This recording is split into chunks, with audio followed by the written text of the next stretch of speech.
Assalamualaikum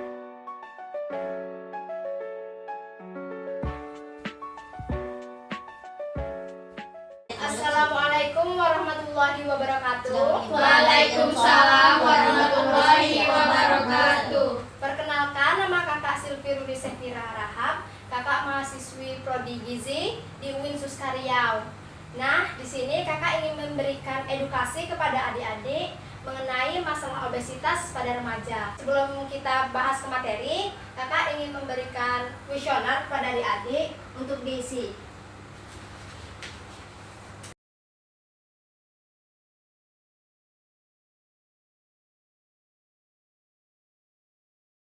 Sini kita kumpul. Di sini kakak punya leaflet. Ini bisa adik-adik lihat saat kakak menjelaskan.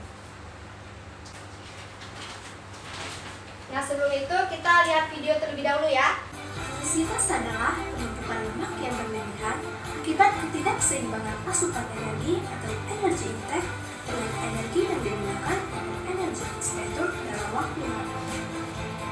Di dunia, obesitas pada remaja dan dewasa terus meningkat. World Health Organization menyebutkan lebih dari 600 juta orang di dunia mengalami obesitas. Sedangkan di Indonesia, berdasarkan hasil riset kesehatan dasar, obesitas pada remaja pada usia lebih dari 15 tahun mencapai 19,1%. Adapun cara untuk mengetahui apakah tubuh mengalami obesitas atau tidak, yaitu dengan cara menghitung indeks massa tubuh atau IMT, yang mana rumusnya adalah IMT sama dengan berat badan dibagi tinggi badan pangkat 2. Setelah indeks massa tubuh diketahui, selanjutnya adalah pengelompokan IMT berdasarkan klasifikasi.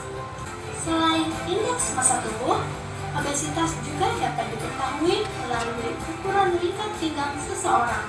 Faktor-faktor penyebab obesitas yang pertama yaitu faktor genetik. Jika salah satu orang tua mengalami obesitas, maka risiko anak mengalami obesitas sebesar 40-50%. Dan jika kedua orang tua yang mengalami obesitas, maka risiko anak mengalami obesitas sebesar 70-80%. Faktor yang kedua yaitu faktor lingkungan. Dari segi pola makan, obesitas dapat terjadi jika adanya energi yang berlebih di dalam tubuh, tingginya konsumsi lemak dan gula, dan kurangnya konsumsi serat. Dan dari pola aktivitas fisik, obesitas dapat terjadi jika tubuh kurang gerak atau olahraga. Faktor yang ketiga yaitu faktor obat-obatan. Konsumsi obat-obatan yang mengandung steroid dalam jangka waktu lama dapat memicu resiko terjadinya obesitas. Dan faktor terakhir yaitu faktor hormonal. Hormon yang berperan dalam terjadinya obesitas antara lain hormon leptin, grelin, tiroid, insulin, dan estrogen. Adik-adik, tadi kita udah tahu ya hal-hal mengenai obesitas dari video tadi. Tadi dibahas yang pertama tadi apa itu obesitas. Jadi obesitas adalah penumpukan lemak yang berlebihan akibat ketidakseimbangan asupan energi dengan energi yang digunakan atau energi ekspenditur. Asupan energi ini kita dapat dari mana? Yaitu didapat dari saat kita mengkonsumsi makanan. Jadi kita mengkonsumsi makanan dengan energi yang cukup banyak, tapi tidak diimbangi dengan aktivitas fisik yang cukup, sehingga terjadilah penumpukan energi di dalam tubuh, dan energi itu disimpan dalam tubuh dalam bentuk lemak. Selain itu juga tadi dibahas mengenai cara untuk mengetahui apakah tubuh kita mengalami obesitas atau tidak, yaitu dengan cara mengukur indeks massa tubuh atau IMT, yang rumusnya tadi ada di video dan ada di leaflet yang adik-adik pegang. Nah, setelah kita mendapat hasil IMT-nya, lalu kita masukkan ke dalam kategorinya. Di situ ada normal, gemuk, dan obesitas.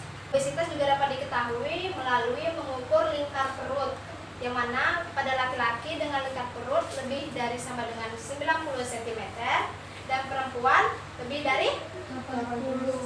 Sekarang kita mengukur indeks massa tubuh adik-adik dulu ya. Untuk mengukur tinggi badan yang baik itu dilakukan di pagi hari saat kita baru bangun tidur, dilakukan saat kita sudah buang air besar dan buang air kecil, dan diharapkan itu kita saat mengukur tinggi badan itu menggunakan pakaian seminim mungkin agar ya data yang kita dapat itu akurat.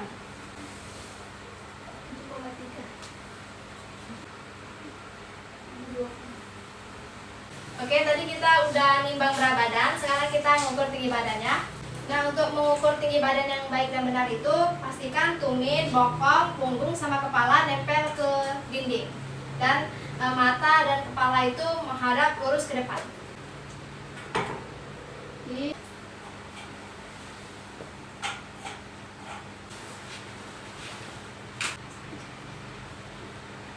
Oke, tadi kita udah dapat tadi kan berat sama tingginya. Lanjut kita ke perhitungan.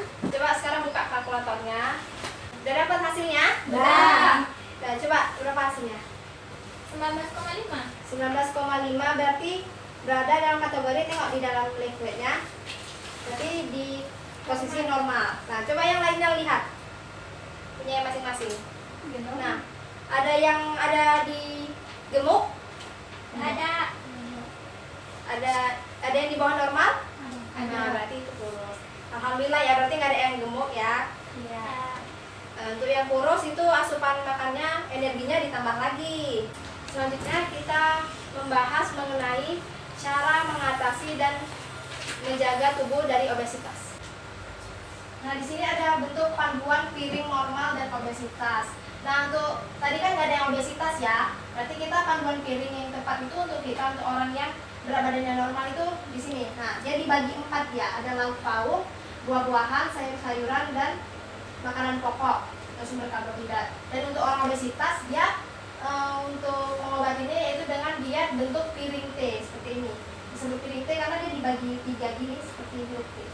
Yang berat badannya normal, di sini dia ada lauk pauk 1/3 dari setengah piring, buah-buahan 1/3 dari setengah piring, untuk sayuran 2/3 dari setengah piring, dan makanan pokok 2/3 dari setengah piring. Nah, pasti di sini adik-adik malah kebalik kan, sering malah sayurannya yang sedikit tapi lauk pauknya yang banyak. Justru itu bukan yang baik. Yang dianjurkan dari Kementerian Kesehatan malah sayurnya itu lebih banyak daripada lauk pauk.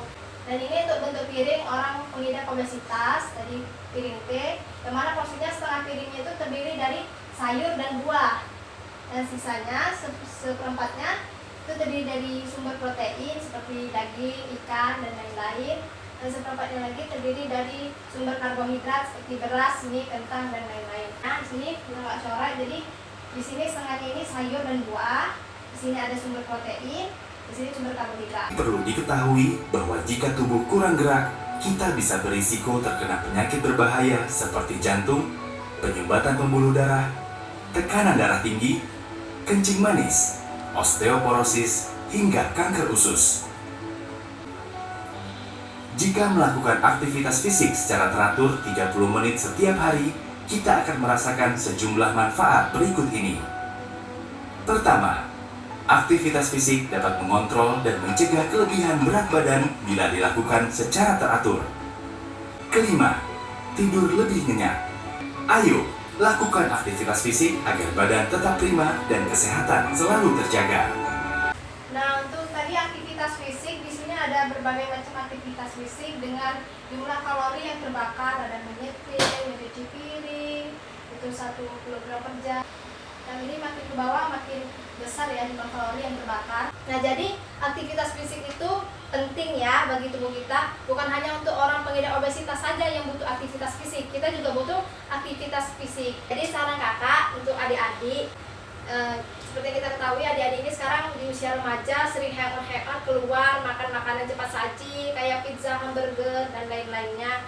Nah, itu tolong diperhatikan, jangan terlalu sering karena itu mengandung lemak jenuh. Selain itu, untuk melakukan aktivitas ringan di rumah seminim-minimnya kayak nyapu, ngepel, jangan hanya baring di tempat tidur main HP. Dan sekian dari kakak. Kakak mohon maaf apabila ada salah kata. Terima kasih sudah meluangkan waktu untuk mendengar materi dari kakak. Sekian dari kakak. Wassalamualaikum warahmatullahi wabarakatuh. Waalaikumsalam warahmatullahi wabarakatuh.